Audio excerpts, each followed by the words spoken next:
Hello guys, welcome to my mini blog. ఈ రోజు అయితే మా మమ్మీ ఎగ్ పులుసు చేస్తుంది. ఎలా చేస్తుందో చూద్దాం. మేమైతే ముగ్గురం ఉన్నాం కాబట్టి ముగ్గురికి సరిపడా మా మమ్మీ అయితే అన్ని ఎగ్స్ అయితే తీసుకొని ఉడకబెట్టుడు అయితే స్టార్ట్ చేసింది. ఎగ్ బాయిల్ అవుతుంటే మనం ఇక్కడనైతే ఆనియన్స్ అయితే కట్ చేసుకొని పక్కకు పెట్టుకోవాలి. మా మమ్మీ అయితే ఏ కర్రీలో అయితే అప్పటికప్పటికే ఇలా వెల్లుల్లి అల్లం అయితే దంచేసుకొని కర్రీలో వేసుకుంటే అట్లా వేసుకుంటే మాత్రం వేరే అంటే వేరే ఉంటుంది అసలు కర్రీ టేస్ట్ అయితే. ఒకసారి అయితే మీరైతే ట్రై చేయండి. ఇలా కడాయి పెట్టుకొని అందులో ఆయిల్ హీట్ అవ్వగానే ఆవాలు, జీలకర్ర, మిరియాలు, లవంగాలు అవన్నీ వేసుకున్న తర్వాత మనం దంచి పెట్టుకున్న వెల్లుల్లి కూడా వేసుకోవాలి. వెల్లుల్లి మంచిగా వేగిన తర్వాత మనం కట్ చేసుకున్న ఆనియన్స్ కూడా వేసుకోవాలి. ఆ ఆనియన్స్ మంచిగా మగ్గనివ్వాలి.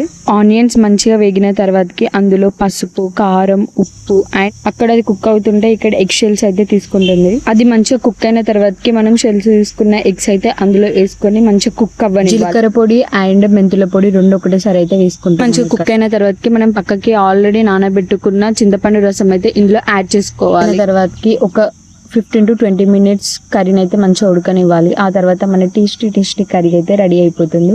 అలా అన్నంలో కలుపుకొని అలా ఒక ముద్ద పెట్టుకుంటూ ఉంటుంది కదా, వేరే